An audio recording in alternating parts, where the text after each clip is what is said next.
Congratulations to your Chicago Bulls on making the 2025 NBA playoffs. Wait, it's the play-in. Damn. We'll give you all the details on how they knocked the Toronto Raptors out of play-in contention coming up. In baseball, LaKeena's Chicago Cubs will open up their home portion of the schedule versus the San Diego Padres, while the White Sox will open somebody else's home against the soon-to-be Central Division champion Detroit Tigers.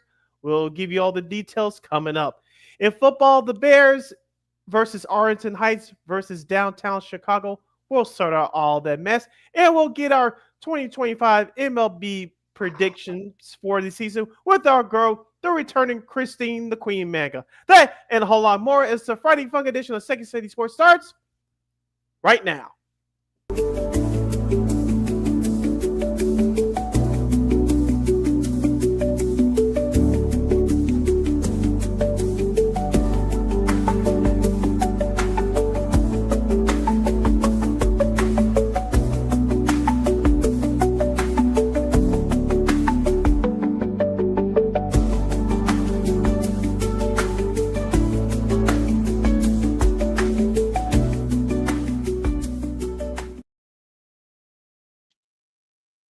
Welcome to this Friday Funk edition of Second City Sports, the first one for the month of April. You're locked and loaded in real live and in living color right here on Sports Soul Chicago, along with Miss LaKeena McGee, which is she. I ain't Sidney Brown. Sidney Brown, you better know that it's me. You can follow yours truly on the Twitter, X, in the IG, at SidKid80. Once again, it's SidKid80. That's SIDKID80. That's SIDKID80. You follow my Kingdom McGee on the Twitter, X, and IG. Be sure to download that Sports Zone Chicago app wherever you get your apps. Please follow Sports Zone Chicago on all social media platforms on Facebook, X, Instagram, and YouTube. Please subscribe to our podcast. We're located at Warp Media Podcast. That's WARR Media, PODCASCS. We are on all podcast platforms, including the iHeartRadio app. And while you're at it, please give Warp Media a follow at WARR Media on all social media platforms. And thank you very much in advance for your support. Like, share, subscribe, and tell your friends. We're not unapologetically fun, and we have very definite opinions. If you have any definite opinion, do our 2-hour extravaganza we call a Sports Talk Radio Show. You can definitely hit us up at Sports Zone Chicago's Facebook page or at Sports Zone Chicago on YouTube. Type in those questions or comments in the comment section. LaKeena will get the up on the screen for you. But you decide to troll and or do something silly, dumb, or stupid, I've given LaKeena full powers to give you dumbos to be about. Toodles. But before we begin, we must remind you, shout out to the replay game that's checking us out on the replay on Sports Zone Chicago's Facebook and YouTube pages. And shout out to the live game that's also checking us out right now at 12:21 p.m. Central Standard Time, also on our YouTube and Facebook pages. And just to remind you, don't you ever forget our motto, where we talk sports, music, entertainment, or more, minus politics. We will provide. We'll provide you with some of the best here on Second City Sports. Of course, you got the Final Four on both the women's and men's side commences. The women start tonight. The men start tomorrow in Tampa and San Antonio, respectively. Our girl Christine Manika from KXRB is back. We'll do our MLB predictions for 2025. And, of course, we'll also sports media news and all the crazy things that are happening with the Bears stadium situation is just getting a little bit, it seems like it's getting weirder by the week, I guess, if you depending on how you look at things. Also, we'll have everything else in between. Of course, the Bulls make the play-in. Kobe White wins Eastern Conference Player of the Month honors, and the Lakers, well, not a good showing last night against the Warriors. Although Steph looks pretty good, so we'll talk about that and so much more. But first, Sid, we'll go to Diamond as the Cubs are gearing up for their home opener against the Padres, their undefeated Padres, mind you. That should be a fun series this weekend after sweeping the Sacramento A's of Northern California, Central California. We'll call them the Oakland A's of Sacramento on this show. Well, they were confusing the confusion. So Seiya had a nice series. I think he's hit like multiple home run games. I think he did it. He sent them all on the road though, which is sort of weird. But the pitching. Well, you didn't need the bullpen much because the office kind of helped the Cubs out a bit. So what do you think about the Cubs? They took care of business over down there in Sacramento. During that 3-game sweep, when you scored double-digit ones twice And like you say, you gave your bullpen a rest. It's a recipe for success. They outscored the Oakland A's, as we call them on the show, the Oakland A's of Sacramento, 35-9 through that 3-game series to complete the sweep. As we talked about on our show on Monday, with the Cubs giving that game away last Sunday at Arizona, squandered the opportunity to take 3 or 4. But you come on at 500, at one game up above 500 at 5-4 after sweeping the A's. We said on Monday they had to sweep the A's to feel good about themselves, coming off a tough road trip. You started off a couple weeks ago in Japan being swept by the Dodgers, splitting with the Diamondbacks, and now sweeping the Oakland A's, who are still rebuilding. Nice young talent, but they're still trying to figure themselves out.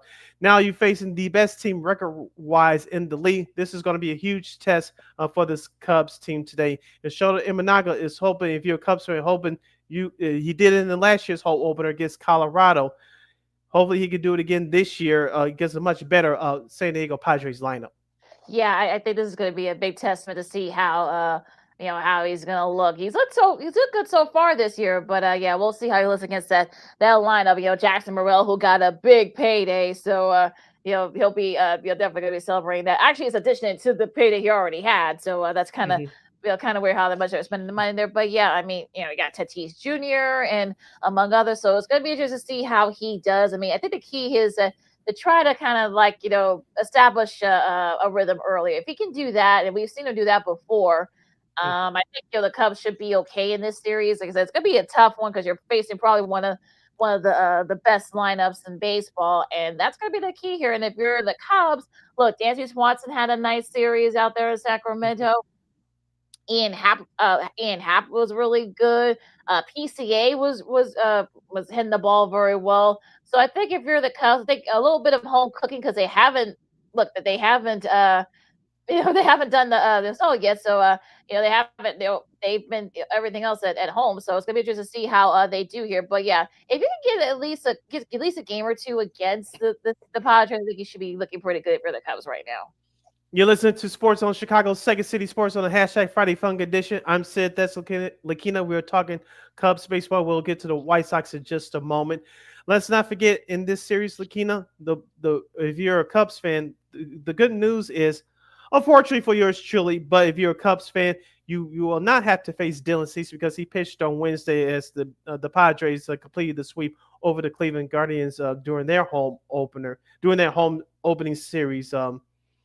Opening series week series. Of course, they swept the Braves last weekend and they swept Cleveland earlier this week. So you don't have to face Dylan Cease, but you still got Murderous Row in that lineup. You talking about Jack Samaro, who got that contract extension. You still got Fernando Tatis Jr. Let's not forget about former White Sox lefty Gavin Sheets, and you have Manny Machado on that squad as well. So it's going to be a tough test for that Cubs pitching staff. Both there's the starters in the bullpen. So the bullpen did, quote unquote, have a series off, but they're going to be tested mighty heavily, in my opinion, this weekend, because I think all three of those games, including today's home opener, is going to be close. And we'll also they've had a nice little rest, so hopefully they'll be rest up and ready to go there against that Padres lineup. Now, to the White Sox, we'll talk about the rest of the real baseball. quick, LaKeena. Let's not forget on the Cubs, real quick. Kyle Tucker has homered in 4 straight games. His bat's coming to life. We won't get into the contract situation. We got plenty of time to talk about that throughout the season. But so far, he's looked good not only at the plate but on the field as well. Yeah, they start 5-4 right now. The Cubs are, so we'll see what they can do again in that series against the Padres. Now, as far as the White Sox, they're still tied for first place in the Central, the AL Central, I mean. And unfortunately, after winning that opener against the Twins, they lost the last two, and you kind of saw especially with the pitching, you kind of saw like what we saw last year against the White Sox. They go, they're in Detroit. They're playing as we speak right now, and they're in Detroit's home opener. So that's going to be interesting to see what happens there. But I mean, look.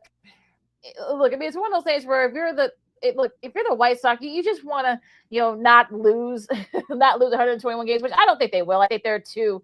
They're too. I mean, the pieces are there. It's just that you just kind of get it going. And if you're the White Sox, I think improvements and looking competence, which they have looked that series against Minnesota, and that's all you can really ask for. We'll see what happens in Detroit this weekend. Yeah, as of right now, as of this live broadcast, the Tigers lead the White Sox 1-0 in the first inning, and this the Tigers' home opener. Many pundits, excuse me, a few pundits have picked them to win the NL Central. Will myself, Christine, or LaKeena do follow the same trend?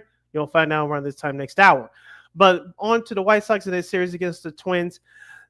Their starting pitching wasn't too bad, but the White Sox bullpen, who was actually solid in the series against the Angels, it fell apart on Tuesday. Shane Smith, the rookie pitcher for the White Sox, he actually had a good performance, but that bullpen gave it up and gave that Minnesota team confidence, and they ran away with that excuse me, that 8-3 win on Tuesday. On Wednesday, it was a long winded rain delay, but the game did get played, and the White Sox were just outmatched. Sean Burke, who was the opening day starter against the Angels, outstanding performance.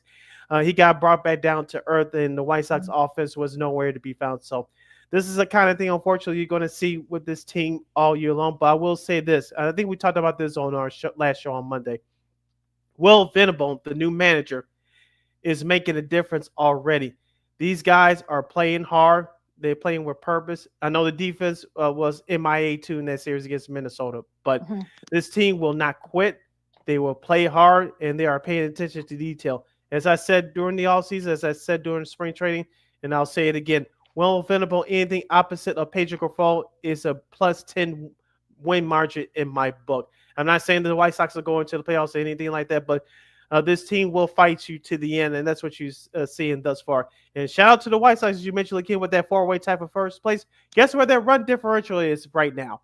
It's right up there, like among the tops. They think that they only treat like the Dodgers and the Cubs as plus the 4. best. Yeah. Someone already like our buddy Herb Lawrence. As we posted a screenshot of somebody at the run differential right now this year. I think it's the Dodgers, the Padres, the Cubs, and then the White Sox. So or so I don't know if the order is right, but yeah, those three teams are only ahead of the Sox. So. I guess you take little victories right now, but considering what it was, but yeah, they seem a lot more competent. You definitely tell that Will Venables is getting bring them more energy and more because he's a very smart guy. He went to Princeton, so he knows what kind of like the analytics and all that stuff. So it'll be interesting to see how they do down the line. But at least right now, it looks like they're not going to be as bad as they were last year. They're not going to lose 120, 130. If you can get to like 60, that's a successful season for the White Sox. Yes, and that's the key here for the White Sox. They're going on pitching and defense and the fundamentals and focusing more on fundamentals. Are you seeing that that's thus far through their growing pains? Jonathan Cannon is your starter for today against Jack Flaherty for Detroit. Davis Martin will go tomorrow for the White Sox. And Martin Perez, who threw 6 no-hit shutout innings against Minnesota on Monday. He'll go for the White Sox on Sunday against Joby for Detroit. So the White Sox, I kind of like their pitching matchups here. I wouldn't be surprised if they took 2 games, but I think they'll take one. They won't. I don't think they'll be swept this weekend. They'll take 1 game. All right, we'll do the rest of baseball. Torpedo bats and Ohtani hit a walk-off and so much more, of course. Of course, we'll talk some NBA as well as the Bulls clinch a spot in the play-in tournament. Kobe White gets another honor, and the Lakers are well. Steph looked good. I'll say that for the Warriors last night, and then like in his last couple games since he's coming back. So we'll talk about that and so much more. LaKeena McGee, Sidney Brown, Second City Sports on Sports of Chicago. More baseball and hoops talk coming up right after this. This year, my mom got me the perfect bag for back to school. These colorful binders help me stay organized. These headphones are just what I need for studying. These new sneakers are just what I needed for the new year. This jacket is a real must-have. My parents got me the skateboard I wanted. It's pretty cool. These scissors really come in handy in art class. These colored pencils, too. These new socks, they can be a real lifesaver.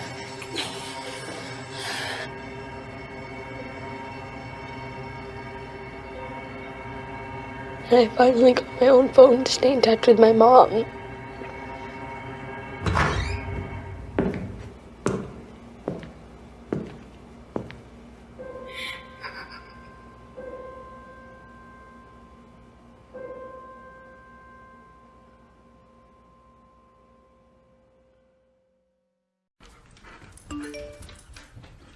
Trisha's having a sleepover tonight. Can I go? I wonder about Lucy's friends. What should I say?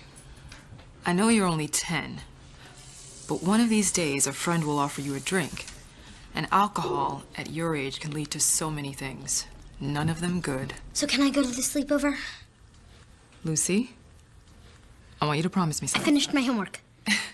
Bigger promise. If there's any drinking, I want you to say, "No thanks, not my thing." Mom. I promise you. Your real friends won't care. Deal? Sure. Really? I promise, Mom. They really do hear you. Did you pack your toothbrush? For tips on how to start the talk, visit underagedrinking.samhsa.gov. A public service message from the Substance Abuse and Mental Health Services Administration.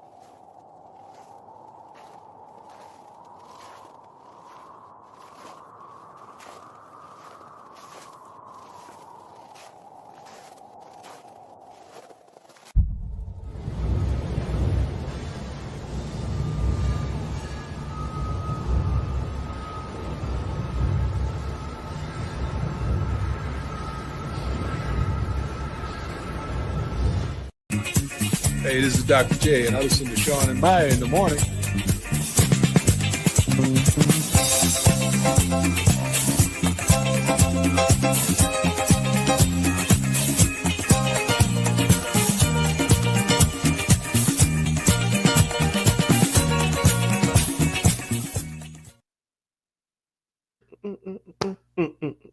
Welcome back to the Hashtag Friday Fun edition of Second City Sports. You're locked in, loaded, and real live in the living color right here on Sports So Chicago. Along with Miss LaKeena McGee, which is she. I am Sidney Brown. You know that it's me. You can follow yours surely on the Twitter, X, and the IG at SidKid80. Once again, it's SidKid80. That's SIDKID80. That's SIDKID80. You can follow LaKeena McGee on the Twitter, X, and IG. As we wrap up our MLB talk, and we're going to dive into some Bulls and NBA as well for this segment, you can hit us up at Sports Zone Chicago's Facebook page or at Sports Zone Chicago on YouTube. Type in those questions or comments in the comment section. Let me get the up of the screen for you. We're about 7 or 8 games into the MLB season, and I have to say the Dodgers, I mean, what more can you say about them? I mean, they swept the Braves including a walk-off by Mr. Shohei Ohtani on Wednesday. They actually are the first team the Dodgers are to in MLB history to start 8-0 despite trailing in 6 of those games because they were behind in all 3 of those games. I think they were in a couple games against Detroit as well to start the season, but they persevered, and their pitching though is going to be an issue for them. And thank God for Mookie Betts looked really good, even though he's been back, from after battling a long illness.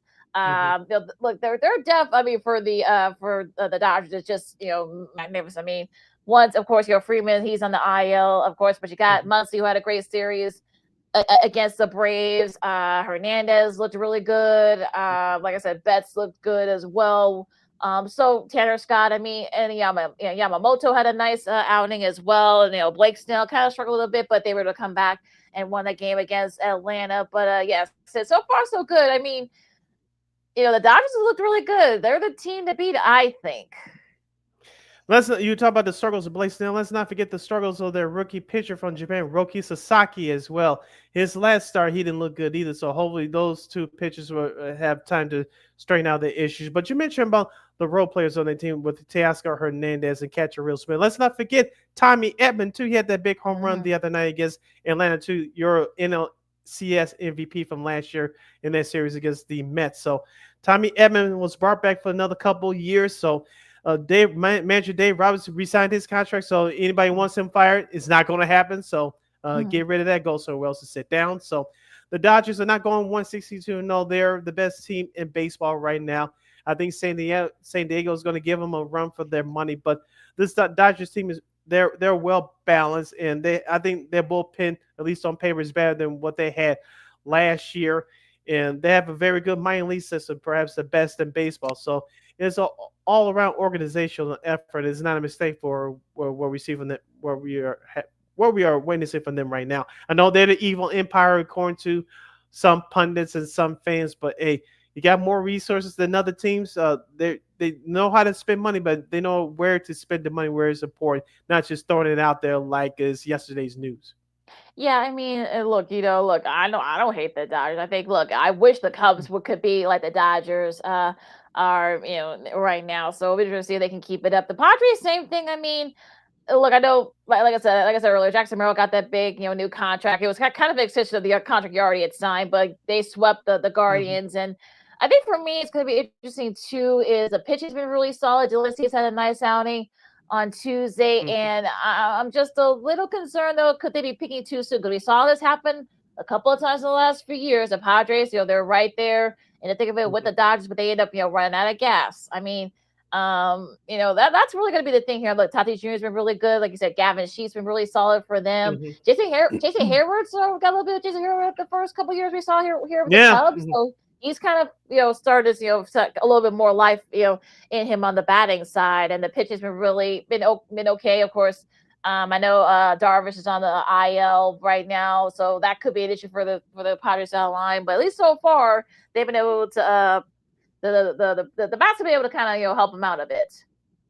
I think the key for me for San Diego is their starting pitching to stay consistent and for that whole team to stay healthy. If they can do those two things, I think they'll be okay. Wrapping up our NL West review as we will. Colorado only one win on the year. They lost both their road series at Philadelphia previously and at Tampa Bay last week at the start of the year.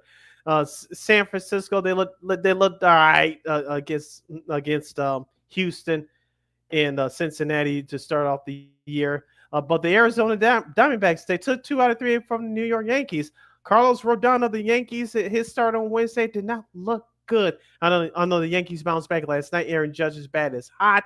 But the Diamondbacks scored 11 runs in their 2 wins against the Bronx Bombers at Yankee Stadium.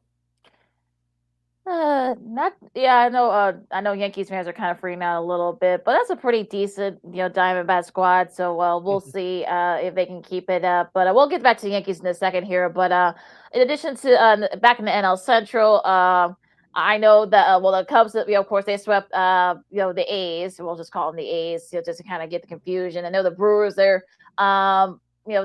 won 2 of 3 against Kansas City, and they won that opener against Cincy. I don't know. Look, I don't know. Just we thought you can count out the Brewers. They do something else. I know they had it was a really nice sentiment there for their home opener.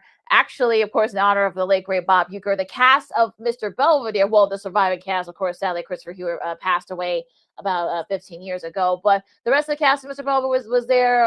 Unfortunately, they lost to the Royals, but they bounced back. Win the next 2. And of course, like I said, they won their opener against the Reds last night. But that was a really nice sentiment, and all of them have aged very well. Well, we'll do Mr. Belvedere for Old School TV Money at some point, but yeah, they all looked really good. It was great seeing them all there at the game on Monday. Yeah, I saw a couple of pictures of that on social media, and like I said, they look fantastic, and hopefully they're still in good spirits with not just themselves, with their families as well. But for the Brewers, they picked up their offense after being shut out on Monday in that home opener. Jackson Chourio, one of their young stars, I know they signed into a long contract extension last year. He is the truth, and he's going to be one of the faces for the Brewers for years to come. And hopefully their starting pitcher, Freddie Peralta, did well the other day in that series win against Kansas City. So we'll see what happens with the Brewers going forward. I still say that they're going to take a setback of what they did last year, but they still it happens since, in my opinion, they still are record to be a force to be reckoned with until further notice. Cincinnati, they're the first team, I believe, in baseball history since 1921 to lose 3 consecutive games by 1-0 scores. Still a big believer in that team. I know new manager Terry Francona is heading the ship right now, but they have not looked good, obviously, on offense. So we'll see what happens with them. Pittsburgh, They beat Tampa to start the year, but outside of Paul Skeens and Ryan Reynolds, so then they still need more talent. I know Andrew McCutcheon can't hang on to him forever, so we'll see what happens with the Pirates. And of course, the St. Louis Cardinals, they won the series against the LA Angels of Anaheim. But have you noticed something, LaKeena? It's been talked about a little bit this week about the attendance. We all know it's slow around baseball, especially at this time of year because of the weather, especially here in the Midwest and Northeast. But the St. Louis Cardinals, smallest attendance in almost, I believe, 20 years the other day against the Angels. And St. Louis is a top 5 baseball town in America. And I know they got many of their fans got issues with their current ownership, but still, and this dates back to a little bit of last year too. I'm not going to sit here and say that most St. Louis Cardinals games are sellouts, but up until midway through last year, you couldn't get a good ticket for a good seat at a new Busch. It's not new anymore; it's 20 years old. But you couldn't get a good Cardinals ticket. Now you can get. It's almost like the White Sox. When the White Sox are not winning, you get a good seat at a cheap price. Yeah, I mean, you got Ivan Herrera, who's been, amazing this year. I think he's one of the top guys in batting average. So it is kind of he hit 3 home runs in that rubber match, so for to avoid the sweep against the Angels. But it is kind of one of those things where it's sort of like, wait a minute, like I don't know what's going on over there in St. Louis, but I don't know their frustration with their ownership, like you said.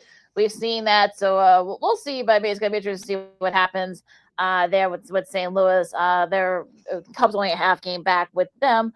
Going to the East, the NL East for a second. The Phillies, they entered yesterday as with at least 11 pitching strikeouts in each of their first 5 games to open the season. That's the longest streak by any team to start a season in the modern era.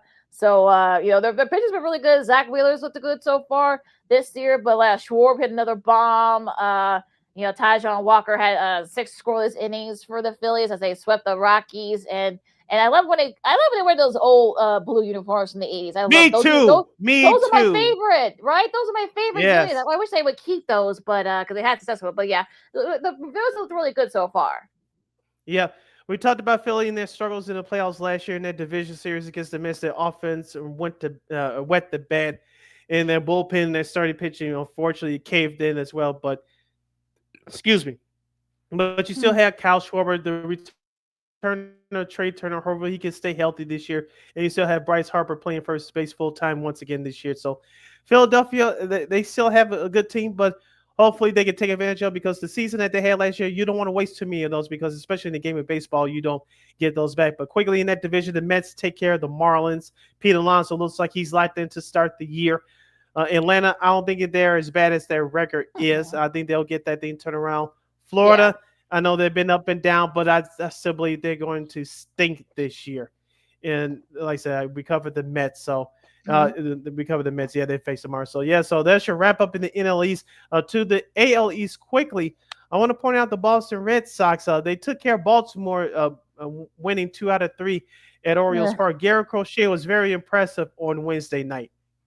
Yeah, he really was, and I think he got a nice little bonus too in his. He got a new contract too, so he got even a little bit of a spray of himself for celebrate for the new contract. But look, I'm happy for him. I'm glad he's doing well out there at Boston. The Yankees, like I said, like you said, they struggled against the Diamondbacks. They got the rubber match, but their guys are hitting home runs, but they got to get their pitching going. I know Garrett Cole's out for the year, but the pitching really got to get going. Carlos Rodon, you got to get it together, dude. Tampa Bay looked looked good so far, but Toronto, I gotta say, Toronto. I mean, they've had to get rid of some guys, but at least so far, look, they've looked good. Easton Lucas pitched 5 scores his first start as they finished the sweep against the Nats. They took care of business with them. George Springer looked really good. Vlad Jr.'s looked good. So as Bo Bichette. So I'm not going to sit here and say that Toronto's going to win that AL East, but they're going to be a lot better than they were last year, I feel like. It may be the case. They signed Anthony Santander from Baltimore in the offseason. So, and Max Scherzer in his first start last week, he had to leave the game, so he's out indefinitely. So their starting pitcher is going to pick up. Remember, that's been their downfall over the last few years. So we all know they have the offensive talent, but can they hold it together with the starting pitching? That's definitely going to be key. It'll be interesting to see what happened there. Now in the AL Central, the Royal, no one's been well, no one's over 500 in the Central so far. So I guess that's why the White Sox are still in first place as we speak. But with a +4 run differential. yeah, go figure with that one. But yeah, the Royals, they lose 2 out of 3 against the Brewers. Cleveland's not looked good so far. I mean, yeah. Kansas City's not been great, so I don't know. I mean, it's kind of early to tell. But yeah, you wonder though, is 80 games, I guess, gonna be enough to win that AL Central? I think it's going to take about 83 to 86 wins, and that's the case. Remember back in 2006, the St. Louis Cardinals, they were almost left for dead. Of course, the Cubs had a terrible year. They fired Dusty Baker, blah, blah, blah. But it was between the Houston Astros and the St. Louis Cardinals. The Cardinals won the division, I believe, on the last day of the year with, I believe, 83 wins. And, of course, they went on to win the World Series. So I won't be surprised if the AL Central looks like that this year. I know Minnesota's going to stink. I think Cleveland's going to take a step back, even though they lost to the Yankees in 5 games in the ALCS last year. I think Kansas City is going to take a major step back, in my opinion. And Detroit, like I said, will any of us three pick Detroit to win the Central? You have to find out later in the show. But I think Detroit is going to be better than what people think, in my opinion. But the AL Central is going to be by default a messy dogfight. Yeah, it is. Going to the West real quick, mention of the AL, Jack Leiter, he shut down the Reds as the Rangers win the series there. They've won 2 out of 3. So, it's going to be interesting to see what the Rangers are. They like Texas, though they've had, they've been disappointing the last couple of years since winning the World Series. And I think they want to kind of get back into that win mentality. I mean, Evaldi had a complete game earlier this week. And I think, look, if they can get that pitching going, that's really been the sort of the kicker for them the last couple of years. And if they can get that going, and, they got the bats. And, of course, they got Jack Leiter. They called him up last year. But, yeah, I think if they can get that going, the Rangers are going to be tough to beat in the AL West. Yeah, shout out to Al Leiter's son. He's been doing very well. So, like as you mentioned, I saw a little bit of that against Cincinnati. He did a very We're getting old, good... Sid. We're getting old. Yeah, I know, right? He did a very good job. Excuse me. And, of course, they gave two of those losses to Cincinnati by 1-0. Shout outs. But you mentioned about the Rangers, their offense is stacked, but it was helped not just offensively, but in their pitching staff that kept them out of the playoffs last year. And, of course, Houston had an up-and-down series against San Francisco. I'll be honest with you. I think we'll get into this later with Christine Manika. I like, for the City Connect jerseys this year, the only ones that I like is Houston. I don't like their team, but I like their City Connect jerseys. It actually makes sense. We'll talk about the other 5 City Connect jerseys later. But back to the field. But I think it's going to be between Texas and Houston for that AL West crown. I know Yossi Allen and Mariners may have something to say about it, but Oakland is still rebuilding. And like I said, Texas and Houston, it may come down to those 2 teams again this year. Yeah, well, they lost 2 out of 3. Seattle did against Detroit. So I'm not too worried about them right now. But after what happened last year, well, we'll see. I mean, look, talk to me again in about a month to see where the Mariners are. Let's get into this weekend's games real quick. Of course, we got the White Sox playing Detroit right now as we speak. They're tied at 1 in the bottom of the second, I should say. St. Louis and Boston. That should be an interesting series. Before we talk about the Padres and the Cubs, the first pitch is about a half hour from now. Blue Jays and the Mets. That should be a fun one. The A's, Colorado, the Yankees in Pittsburgh. Max Fried and Mitch Keller for the first game on today. That should be good. Seattle and San Francisco. Verlander, of course, remember he's pitching for the Giants now. People don't forget. So that should be a fun series. Arizona and Washington as Arizona continues their East Coast trip. The Dodgers and the Phillies. The first game will be on Apple TV Plus. So don't forget. They'll blow you out there in Los Angeles and Philadelphia. Miami and Atlanta.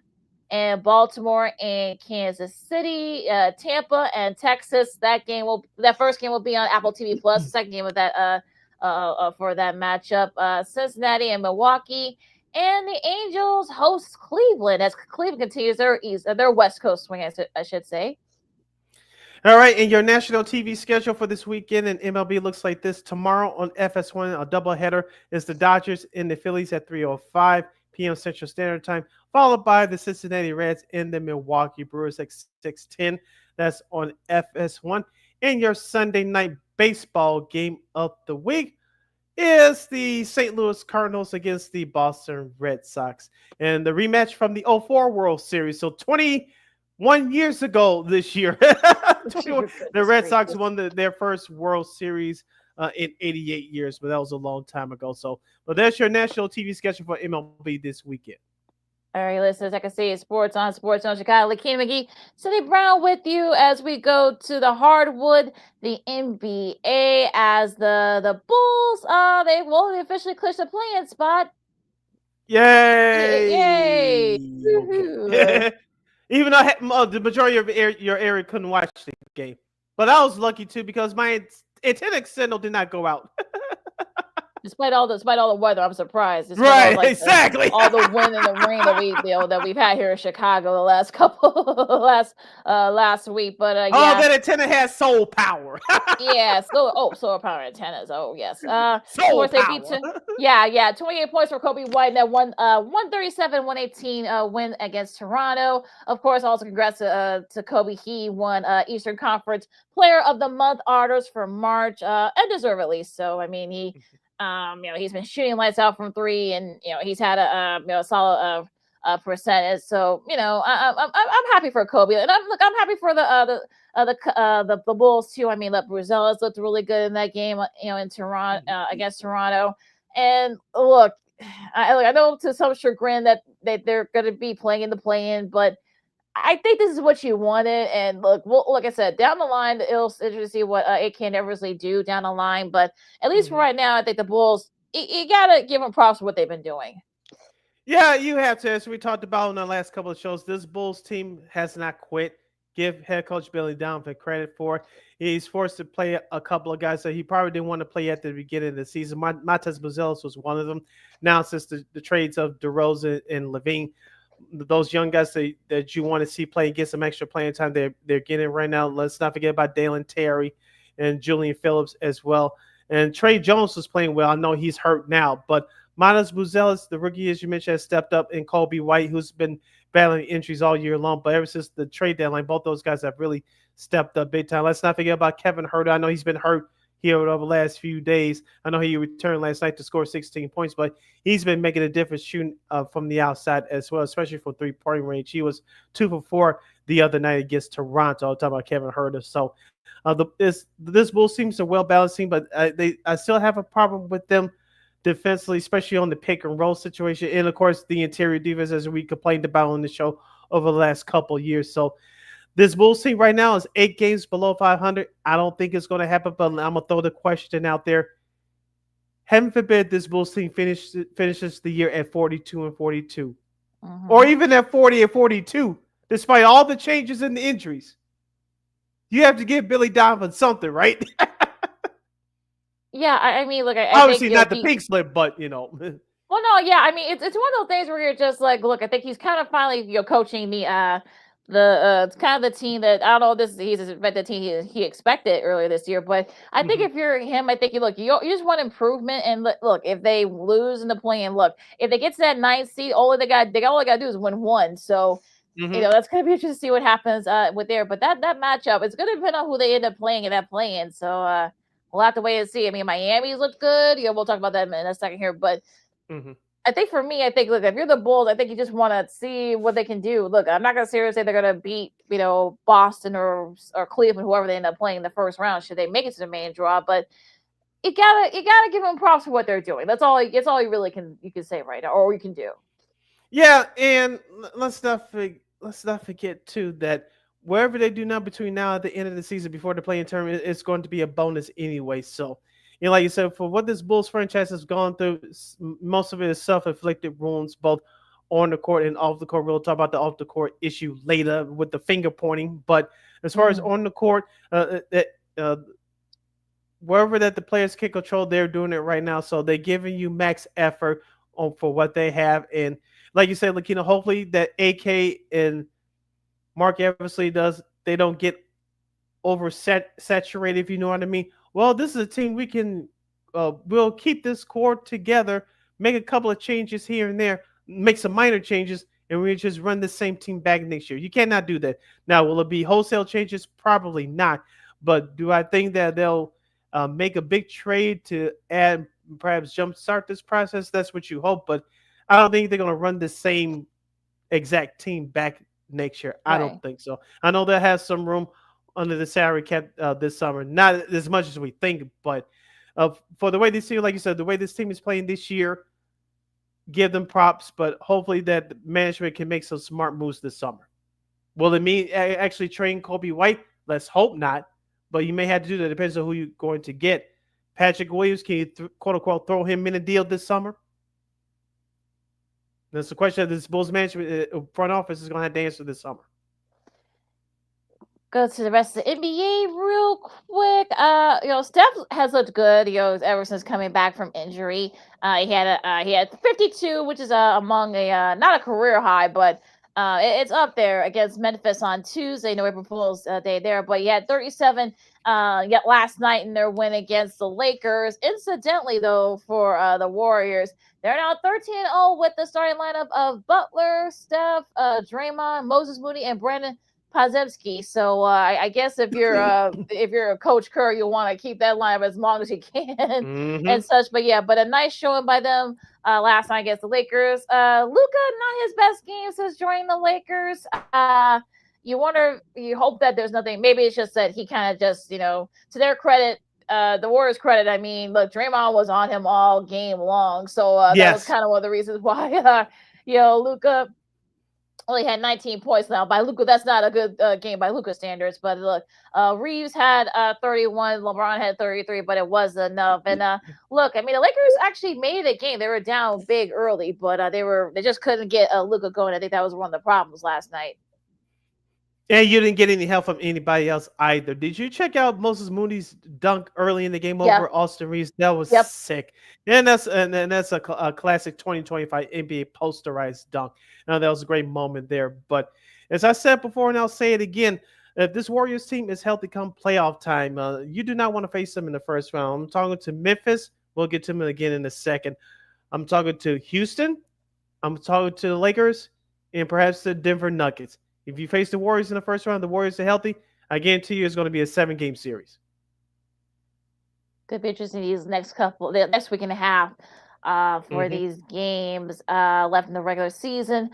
Portland, no trouble with Toronto. Memphis, John Morant, he had 30, but he might be in some trouble. We'll get to that in a second here. Minnesota, they had a nice week. They upset, I guess not upset, but they've had Denver. They did beat Denver on Tuesday. They've had their number lately, but they took care of business against Brooklyn. Milwaukee beat Philly, and Orlando, no trouble with the Wizards. Yeah, you mentioned John Morant. The NBA is investigating him for some gun incidents, possibly again. We won't get into that too much here, but he did a gun. I'm talking about John Morant. He did a two-finger gun gesture last night, trolling the NBA after he hit the game winner against the Miami Heat last night. Dude, I know you've been missing games here and there this year. You've been publicly clean ever since your PR hit a couple of years ago, and then you end up doing that last night. Not smart, man. Not smart. And shouts out to Commissioner Adam Silver. I had my issues with him, but the NBA did the right thing by finding him today $75K. You think you're above the law, you're above the NBA, and you're possibly in trouble again. You go out and do that. Not smart, man. Not smart. At all.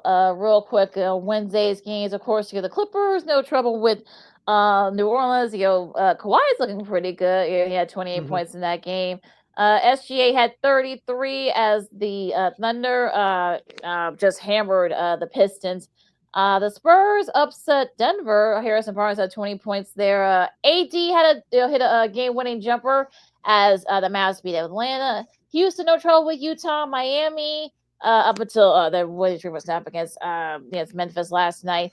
But they did beat Boston, so they had a little bit of an upset there. Washington beat Sacramento. Indiana over Charlotte and Cleveland got the better of the Knicks, 27 points for Spida. Donovan Mitchell, Cat had 25 in the losing effort there. They're 9-6. The Knicks are since Jalen Brunson's been out, and we'll see if he comes back for the playoffs. There's no guarantee of that, so they're really going to need him if they want to perhaps advance in the playoffs at all, if any. Yeah, and some of the players on Tom Thibodeau's bench are going to have to step up too. And I know it's been a struggle for them, as you mentioned, LaKeena barely a couple of games over 500. We'll see what currently Anthony Towns is made of with or without Jalen Brunson come playoff time. So, but like I said, Jalen Brunson makes that thing go. We said that last year when they didn't have Karl Anthony Towns. They had Julius Randle and other guys. So the Knicks, hopefully they're freshen up and Tom Thibodeau's loosen up some minutes and giving it to some guys that they need it, and the rest of some of them key guys. Remember, Mikal Bridges a couple weeks ago said we need some rest. Well, Tom Thibodeau doesn't like doing that, so they play high intensity all the time from start to finish. We saw that what happened here in Chicago. We don't have to go through that for the 100,000th time, but the Knicks can be healthy enough for the playoffs, and if Jalen Brunson's a part of it, they have a shot. But if Brunson's not part of it, you can forget about it this year. Real quick, Tuesday's matchups, like I said, Minnesota in a double overtime thriller. Anthony Edwards had 34 points over Denver. Golden State, like I said, Steph in his first game back had 52 as they beat Memphis. Of course, talking about the Bulls and the Raptors. Orlando beat San Antonio. Milwaukee beat Phoenix. I think it's time to say bye-bye to Phoenix, their playoff chances. The Knicks over Philadelphia and Portland over Atlanta. In that Minnesota-Denver game the other night, Nikola Jokic, 61 points in a triple-double in a losing effort. I think we may have to start worrying about the Denver Nuggets a little bit. Yeah, first time ever that 60 points has someone had a 60-plus point triple-double, but unfortunately they lost. So, I mean, you can tell, Jokic was not very happy after the game. So, but it ended up being a good game, though. Probably one of the more entertaining games this week. Real quick before we go into this weekend's matches for Monday. Of course, we'll do the more important ones. OKC over the Bulls. Of course, Isaiah Joe had 31 points. Javon Carter had 17. Losing for the Bulls, but don't worry, Bulls fans. The Thunder have been beating up pretty much everybody lately. The Lakers had a nice win against Houston. Brooklyn over Dallas. Boston over Memphis. The Heat over the Wizards. Clippers over the Magic. Hornets over Utah, and the Pacers edge out the Kings. All right, your schedule for the NBA this weekend looks like this. Speaking of the Sacramento Kings, they take on the Charlotte Hornets tonight. Utah will face Indiana. The first game of the NBA TV Friday night doubleheader will feature Phoenix at Boston. No Kevin Durant for the Suns. Detroit will visit Toronto. Portland will take on the Bulls tonight at the UC. That should be an interesting contest there. OKC will visit Houston. Cavaliers will face the Spurs in the rematch of the 07 NBA Finals. In the second game of the NBA TV doubleheader tonight will feature Denver at Golden State, and the New Orleans Pelicans will face the Los Angeles Lakers. And the Dallas Mavericks will face the LA Clippers. And that's your schedule for Friday. That should be interesting. That Portland Bulls game. That Portland team's been really good lately. Of course, Shaden Sharp, Anthony Simons leading the way there. They could be a team to watch out for next year. So don't take them lightly, Bulls, tonight. Tomorrow's Saturday matchups. Could be a good one here. The Knicks in Atlanta. That should be a fun one. The NBA TV game. A little bit of a thing there. If the Final Four games get in between Final Four games, got Memphis and Detroit. That should be a good one there. Minnesota and Philadelphia. Milwaukee and Miami and Dallas and the Clippers. No, I'm not repeating myself. This game is actually a makeup game from the Fire, so that's why they're doing the whole back-to-back thing. We're not repeating ourselves. It's just this is a makeup game. This one here. And your Sunday schedule looks like this. Chicago will face the Charlotte Hornets on the road. That's at 12 noon on NBA TV. Don't be surprised if it airs on NBA TV here in Chicago because of the CHSN mess. We'll get into that a whole lot more later. The rest of the Sunday schedule are as follows. Chicago and Charlotte. Yeah, Toronto at Brooklyn. The Lakers and the Thunder. That's the NBA TV game on Sunday at 2:30. Utah at Atlanta. Washington at Boston. 5 o'clock on NBA TV on Sunday. Sacramento will visit Cleveland in their East Coast road trip. San Antonio at Portland. Phoenix at New York without Kevin Durant. Indiana at Denver. And the last game on that NBA TV schedule, we'll have the Houston Rockets and the Golden State Warriors. And of course, the Milwaukee Bucks and the New Orleans Pelicans will do better. It's a rescheduled game from early in January due to bad weather in New Orleans back in early January. So that's your schedule for Sunday and for this weekend in the National Basketball Association. Hour number 1 in the books. Hour number 2 coming up here on Second City Sports on Sports Zone Chicago. Of course, our girl Christine Manika from KXRB in Sioux Falls, South Dakota will join us to talk Bears Stadium, NFL, sports media news, and a whole lot more. But first, after this break, we're going to go to the Final Four. Of course, the women's, they start their Final Four tonight, while the men, they start off theirs tomorrow. Should be some great matchups on both fronts coming up next. We'll preview them coming up after this. LaKeena, McGee, sitting around Second City Sports on Sports Chicago. More hoops talk on the college side coming up right after this. No, I don't know though. I'm scared. I mean, you're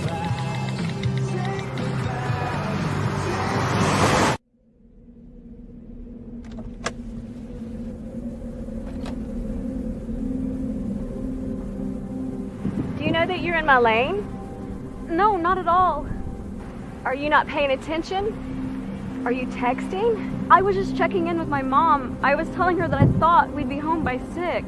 It's okay. There's enough time. Just pay attention. I'm not even halfway through my text. There's no way. I'm not even going to look up. My babies are in the car. You have to pay attention. It's just supposed to be a quick text. I'm so sorry.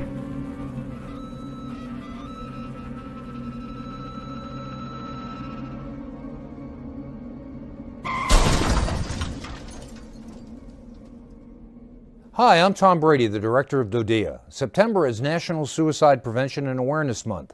The simple act of reaching out and caring for those in our communities is something we all can do. Just being there for someone you care about can be a tremendous first step in getting them access to confidential resources and support that they need. It only takes one person and one small act and 1 minute to make a difference. Let's make a difference.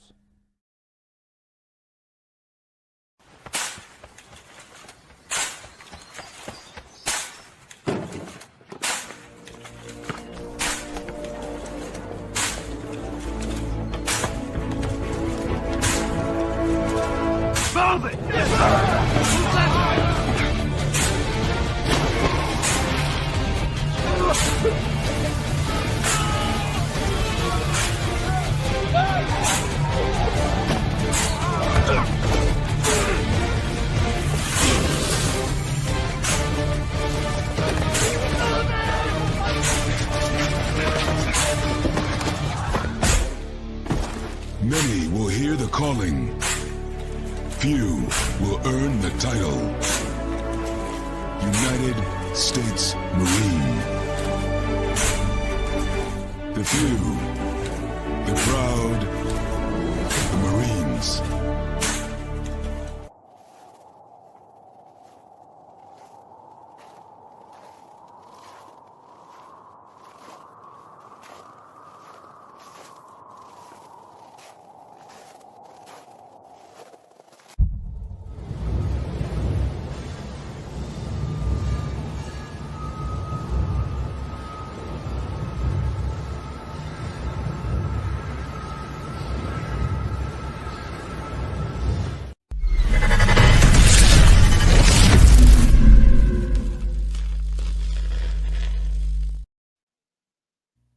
Welcome back to hour number 2 of the hashtag Friday Fun edition of Second City Sports, the first for the month of April. You're locked in, loaded, and real live in the living color right here on Sports Soul Chicago. I'm Sid. That's LaKeena. You can follow yours truly on the Twitter, X, and the IG at SidKid80. Once again, it's SidKid80. That's SIDKID80. That's SIDKID80. You can follow LaKeena McGee on the Twitter, X, and IG. As we kick off hour number 2, previewing both the men's and the women's college basketball final for action in the national semifinals. For this segment, you can hit us up at Sports Zone Chicago's Facebook page or Sports Zone Chicago on YouTube. Type in those questions or comments in the comment section. LaKeena will get the up on the screen for you. All right.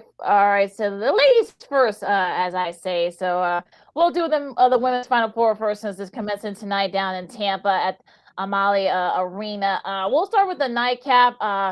Connecticut and UConn and UCLA.